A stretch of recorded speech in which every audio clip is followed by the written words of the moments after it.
오늘 시편 95편을 통해서 예배의 5가지 원리를 말씀을 통해서 살펴보기 원합니다. 하나님이 기뻐하시고 하나님이 영광 받으시고 하나님이 좋아하시고 하나님 중심이 되는 예배의 5가지 원리를 오늘 성경을 통해서 한번 찾아보기 원합니다. 첫 번째 원리는요, 예배는 공동체가 함께 하나님을 찬양하는 시간입니다. 예배는 공동체가 함께 하나님을 찬양하는 시간입니다. 여러분, 교회라고 하는 의미가 called out 됐다, 이런 의미입니다.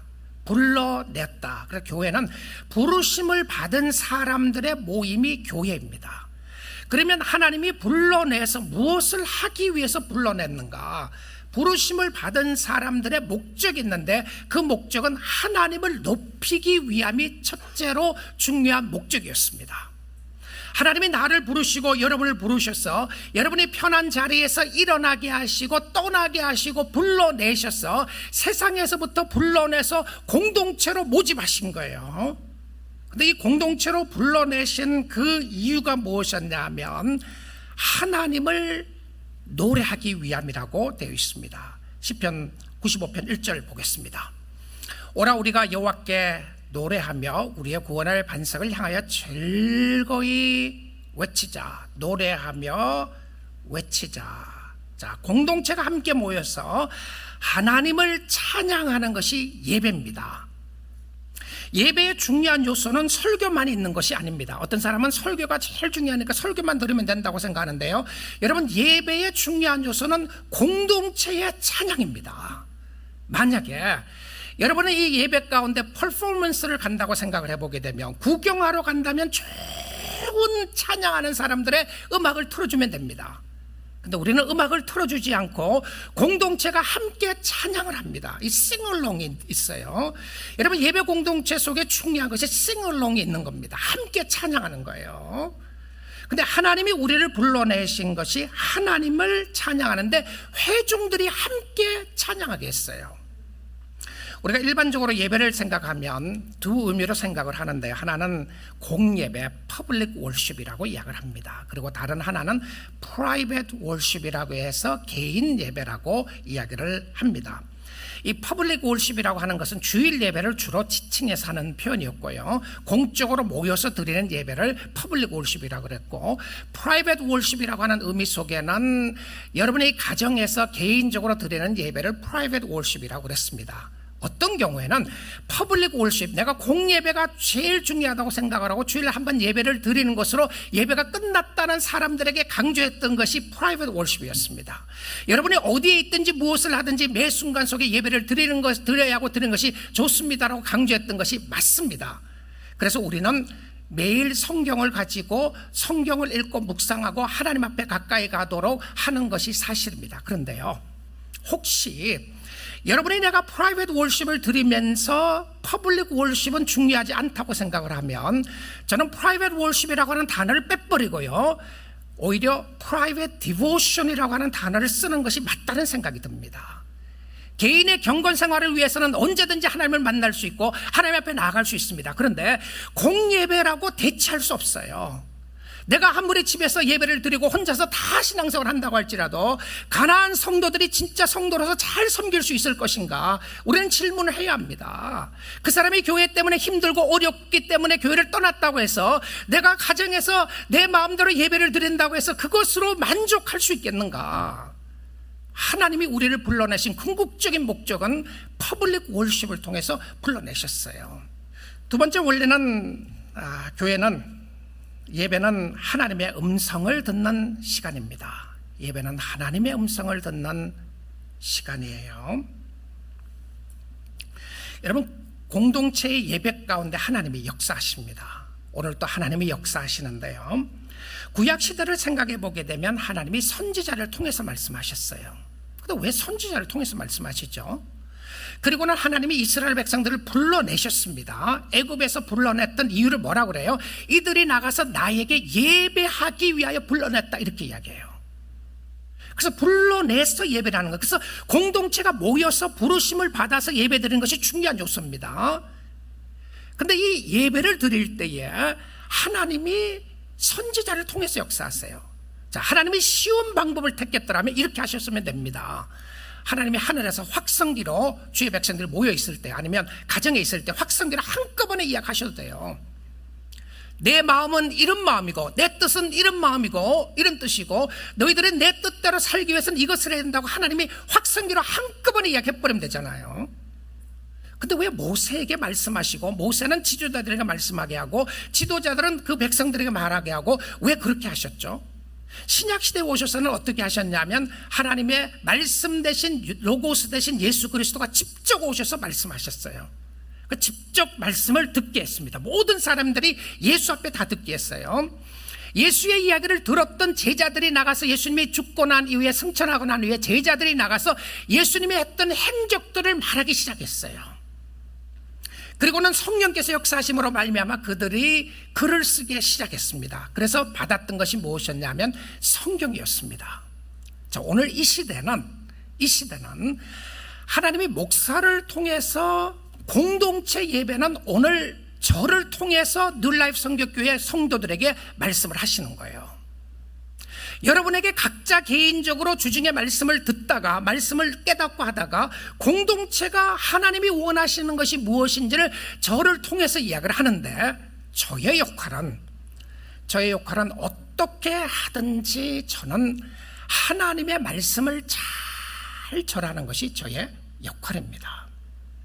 저는 두렵고 떨리는 마음으로 하나님의 말씀을 전하기를 원하고 전하고 있는데요, 그 의미는 제가 하나님 앞에 받은 계시를 전하는 것 아닙니다.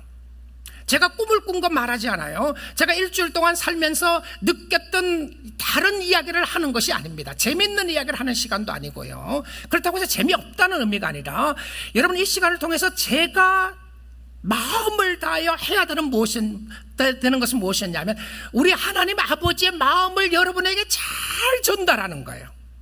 하나님이 하고 싶은 이야기를 했는데 우리 믿음의 공동체 여러분들은 이 시간 나오셔서 저를 통해서 하나님이 무엇을 말하는지 듣는 시간입니다.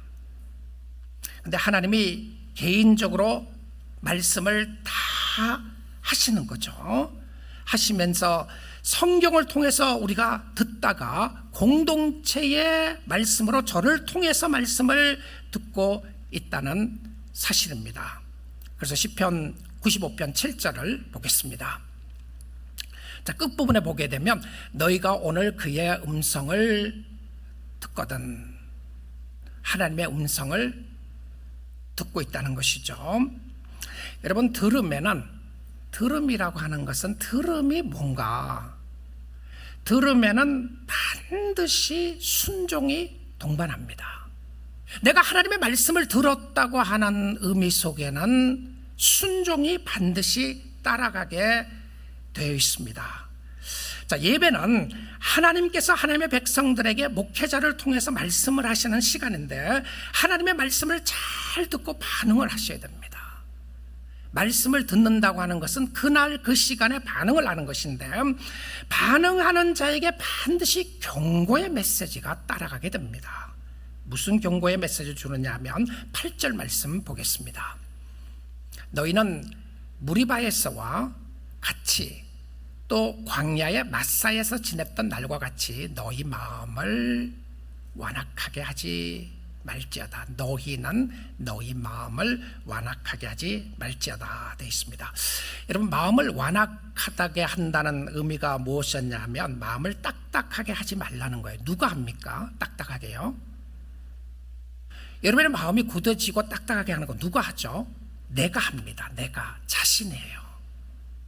우리는 환경을 통해서 마음이 굳어질 수 있습니다. 주위의 어려운 일들을 통해서 내 마음이 굳어질 수 있어요.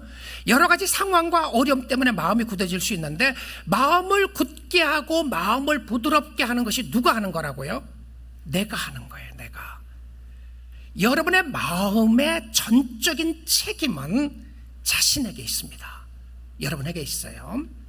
근데 마음이 굳어지고 딱딱해진다고 하는 의미 속에 나타나는 것은 고집 부리지 말라는 겁니다. 네 고집대로 하지 말고 마음을 부드럽게 하라라고 이야기를 하는 것인데요, 자신의 마음을 자신이 책임져야 하는데 무리바와 마사는 이스라엘 백성들이 어떤 곳이었습니까? 출애굽기에 보게 되면 물이 없어서 불평했던 장소였습니다. 그래서 이것을 가리켜서 다툼의 장소라고 이렇게 이야기를 해요. quarrel했다. 그러니까 하나님 앞에 불평하고 컴플레인했다, 이런 장소라고 이야기를 하는데요. 하나님을 원망하고 불평하고 지도자들을 원망했습니다. 근데 이 원망과 불평과 다툼의 시작이 어디서부터 시작됐는지 아세요? 무엇 때문에 시작된지 압니까? 물 때문에 시작됐어요. 물은 생활 필수품입니다. 물은 굉장히 귀한 것이었고요. 특별히 광야에서 물이 없다고 하는 것은 목마름으로부터 시작하게 되었어요. 우리의 마음의 이 완악함은 실질적으로 생활 필수품 때문에 어려워지게 됩니다. 여러분, 영적으로 마음이 다치고 어려웠다고 하는 의미가요, 대단한 영적인 의미로 생각하지 마시고, 여러분, 극히 세상적인 사소한 일에 마음이 다칩니다. 결과적으로 사소한 일에 마음이 다치고 하는 것 중에 하나가 무엇이었냐면 먹고 사는 문제예요. 내가 무엇을 먹을 것인가, 무엇을 마실 것인가, 무엇을 입을 것인가 때문에 불평과 원망이 일어나게 됩니다. 근데 그런 걸 통해서 불평과 원망이 일어나는 장소가 어디냐면 자기 마음이에요. 마음에서부터 일어나게 된다는 것이죠. 그래서 너희의 마음을 완악하게 하지 말라, 딱딱하게 하지 말라. 누구에게 하는 이야기입니까? 내가 누구 때문에 마음이 다쳤습니다. 교회 때문에 마음이 다치게 되고, 이웃의 어려움 때문에 그렇고, 우리 가정의 어려움 때문에 마음이 꽉 닫혀 있습니다. 주님이 뭐라고 그래요? 하나님의 음성을 듣거든 너는 너의 마음을 부드럽게 하라, 완악하게 하지 말라고 이야기합니다. 그래서 예배는 마음을 부드럽게 하는 시간이고 주의 음성을 듣는 시간입니다. 세 번째입니다. 세 번째 원래는 예배는 하나님을 하나님으로 인정하는 시간입니다. 하나님을 하나님으로 인정하는 시간이다. 여러분이 모르는 사람이 부탁을 하면 들어도 그만, 안 들어도 그만입니다. 이웃집 아저씨가 물 한 컵 달려고 그러면 줘도 되고 안 줘도 그만이에요. 내가 나에게 무엇을 이야기하는 사람이 누구인가가 중요한 것이죠. 그런데 부모가 이야기하면 다른 이야기입니다. 부모님이 물 한 컵 달려고 하면 다른 이야기죠. 여러분, 직장의 보스가 여러분에게 맡긴 일을, 시킨 일을 잘 하지 않으면 어려워지는 부분들이 있게 되는 것이죠. 나에게 이야기하는 사람이 상대가 누구냐에 따라서 말을 들어야만 하고 듣지 않아도 되는 상대가 있다는 사실입니다. 특별히 꼭 필요한 일을 부탁할 때는 더 그렇습니다. 여러분이 컴퓨터 프로그래머로 직장을 잡았습니다. 그래서 여러분이 하는 일들은 컴퓨터 프로그램을 잘 개발하고 운영하는 일을 해야 하는데, 여러분 직장 가서 열심히 청소를 하는 겁니다. 깨끗하게 청소를 하면서 직장 보스가 그러는 거예요. 왜 청소를 하고 있냐? 나는 청소하는 게 너무 좋고 청소를 하니까 깨끗하니까 너무 좋습니다. 여러분, 보스가 시킨 일을 하지 않았던 것이죠. 어떻게 되겠습니까? fire 되겠죠. 우리가 하나님이 누구신지를 안다면 우리는 순종이라고 하는 이 단어도 옵션이 아닙니다. 내가 해도 되고 안 해도 되는 그만인 그런 대상이 아니라는 거죠. 예배는 올바른 하나님을 인정하고 그 하나님 앞에 나아가는 시간인데, 하나님을 만나고 하나님을 인정하는 시간인데, 어떤 하나님이신가? 오늘 예배 가운데 나타나시는, 우리에게 보여주신 하나님의 모습이 세 가지가 있습니다. 첫째는요, 구원자 하나님이십니다. 1편 95편 1절을 다시 볼게요.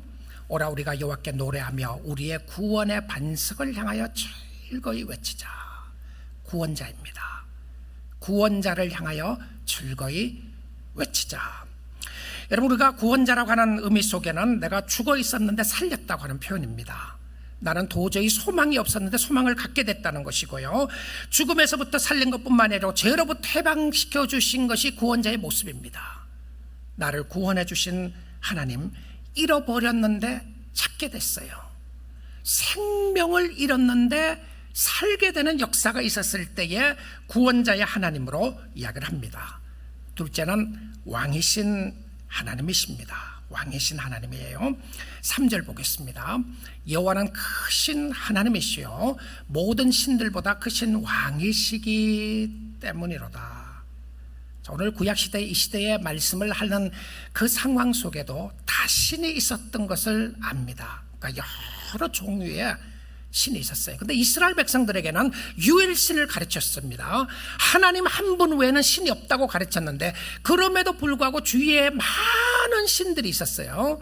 근데 이 상황 속에서 신이 없다고 부정하는 것이 아니라 그 모든 신들 위에 하나님이 위대하시고 하나님이 왕이시라고 이렇게 이야기를 합니다. 세상의 어떤 신들보다 크신 신이 하나님이시다라고 말입니다. 오늘날 생각해 보게 됩니다. 오늘날의 우상은 무엇인가요? 우리는 불상을 많이 보지 않아요. 오늘날 우상은 무엇입니까? 오늘날 사람들이 가장 많이 섬기는 신은 자신입니다. 자신, 자기를 믿는 것이죠. 사람들은 이야기합니다. 네가 최고다. 네가 성공해야 한다. 네가 부자가 돼야 한다. 그렇지 않으면 사람들이 너를 업신여길 것이다. 너가 할 수 있다. 너는 모든 힘을 동원해서 네가 다른 사람보다 뛰어나야 한다.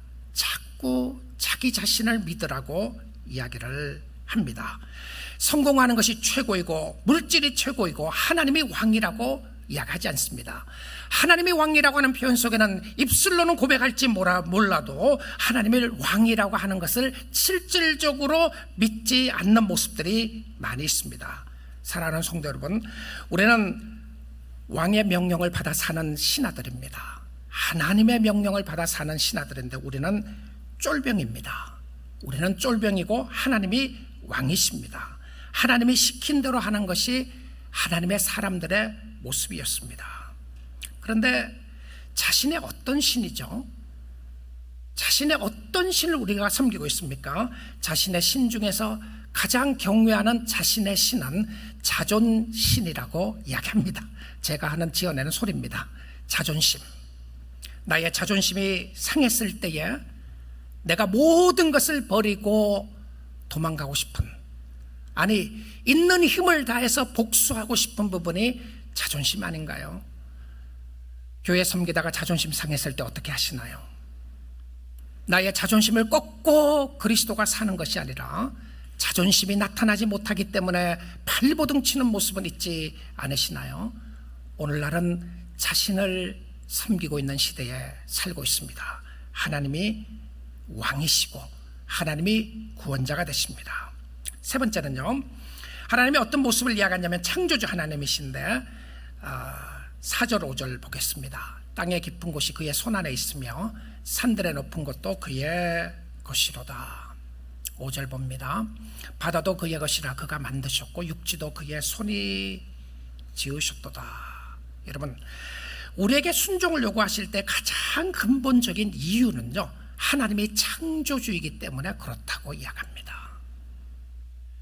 이 땅의 모든 것이 하나님의 것이고, 그래서 자연세계는 하나님의 명령에 순종을 합니다. 그리고 이 땅의 모든 사람도 하나님이 만드셨습니다. 하나님의 형상으로 만들었어요. 그래서 휴먼 라이트를 이야기할 때예요, 인간의 생명은 고귀합니다.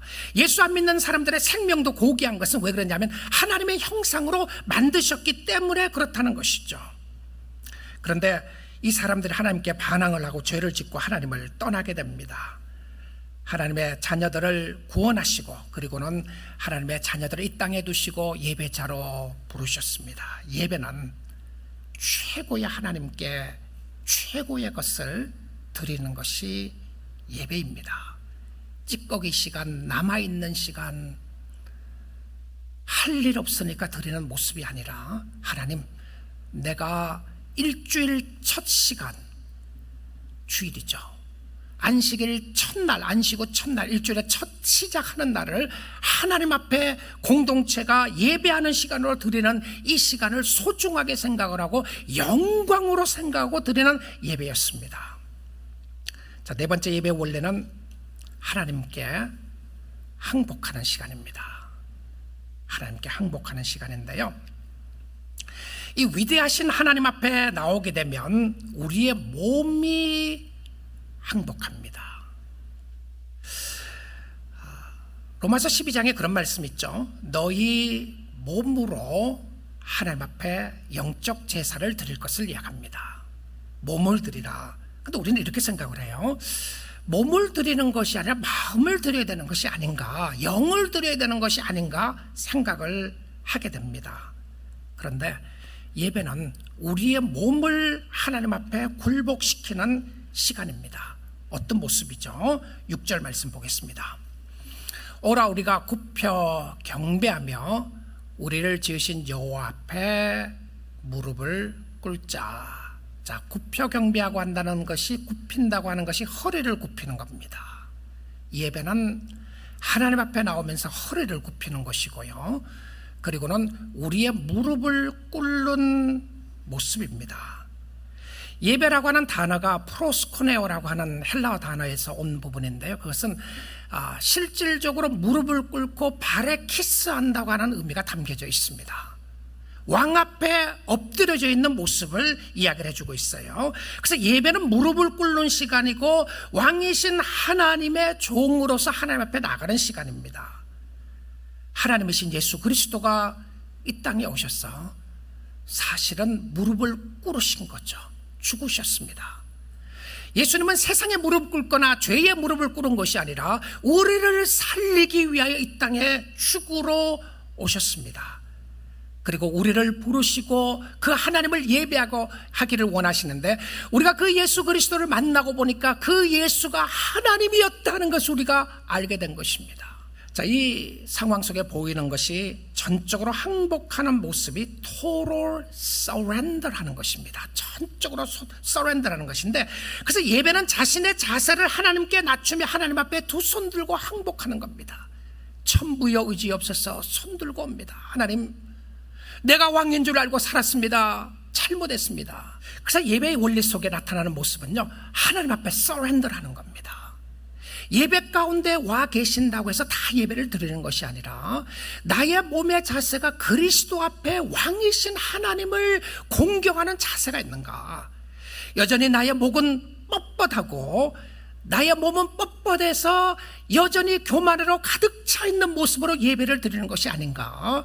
우리의 삶 속에 어떠한 모습으로 주님 앞에 나아가는가를 보는 것이 중요했습니다. 그런데 놀랍게도 이 신앙의 신비가 있고 신앙의 놀라운 축복이 있는 것은 무엇이었냐면, 이 하나님 앞에 잘못했습니다라고 나아가게 되는데 슬픈 감정이 없어요. 너무너무 신기합니다. 신앙의 신비는요, 내가 죄 때문에 웁니다. 하나님, 내가 잘못했습니다. 내가 주님 앞에 범죄했습니다. 내가 주님 앞에 몹쓸 죄를 지었습니다 라고 우는데 웃는 거예요. 그 모습 상상해 보시나요? 하나님 앞에 회개하는데 너무 기쁜 거예요. 내가 죽을 것 같은데 살아있다는 게 너무 감사하고요, 회개하는데 기쁨이 말로 형용할 수 없는 기쁨이 몰려오기 시작하는 거예요. 근데 회개를 하면서, 진정한 회개를 하면서 뭐라고 이야기합니까? 하나님 감사합니다. 이게 신앙의 신비입니다.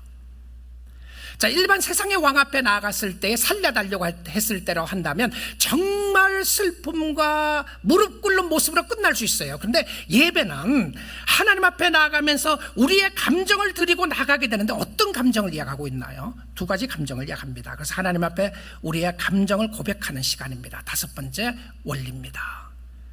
감정을 가지고 나아가는 거예요. 자, 근데 하나님이 기뻐하시는 두 가지 감정이 나오는데 어떤 감정인가?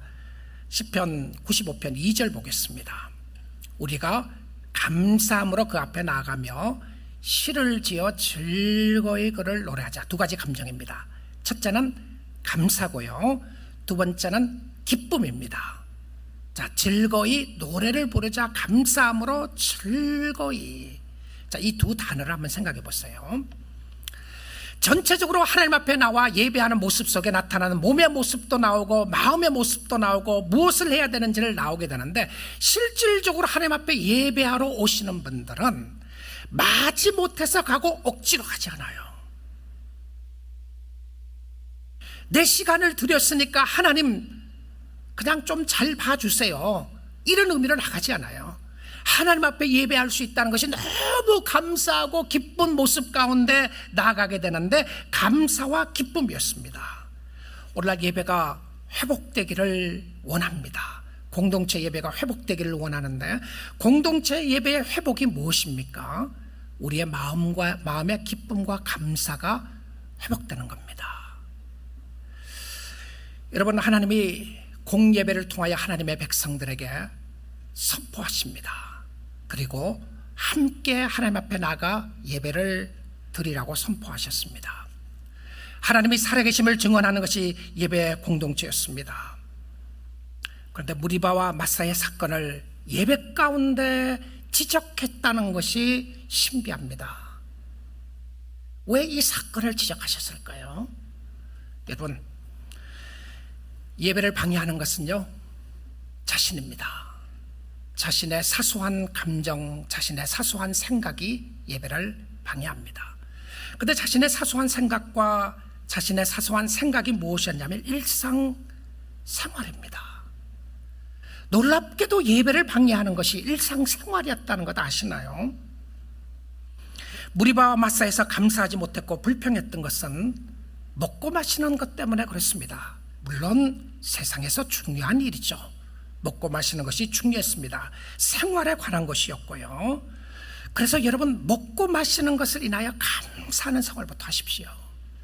영적인 일은 대단한 것으로 생각하지 말고요, 오늘 내가 감사할 것은 나에게 생명이 있음이 감사하고, 나에게 먹을 것을 주신 하나님 감사하고, 나에게 입을 것 주신 하나님 감사하고, 나에게 공동체를 주신 하나님 감사하고, 나에게 가정을 주신 하나님 감사하고, 작은 것에서부터 감사하기 시작하시면 예배 가운데도 감사를 더하게 할 수가 있습니다.